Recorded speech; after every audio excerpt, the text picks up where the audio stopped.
जुहार कुशली खबर के आपण मन के स्वागत।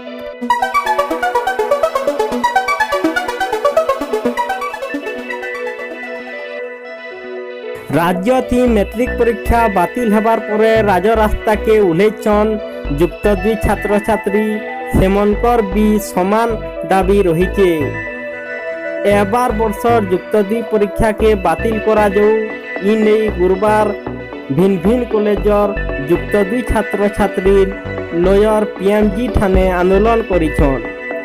राज्य रे कोरोना स्थिति गंभीर हेबार परे उभय मैट्रिक और युक्त दुई परीक्षा के थकित रखबार के घोषणा करा जाइथिला, किंतु परवर्ती समय थी मैट्रिक परीक्षार्थी मने परीक्षा बातिल दाबी रे नवीन निवास आकाड़े धारणा थी बसिथिले।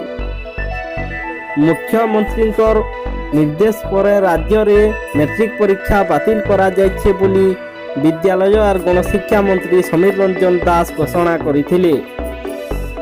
खाली मैट्रिक परीक्षा के नई निष्पत्ति निया जाइथिले हैं,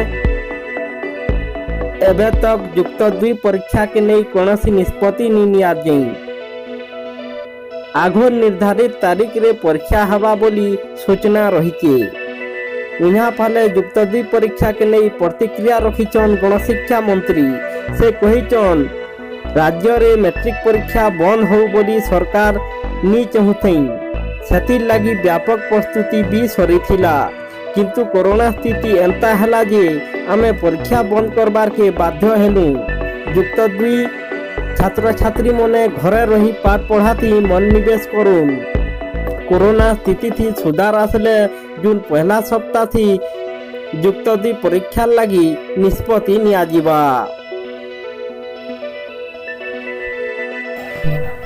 चैनल के सब्सक्राइब करो और पाखे थी बार बेल आइकन के बजो।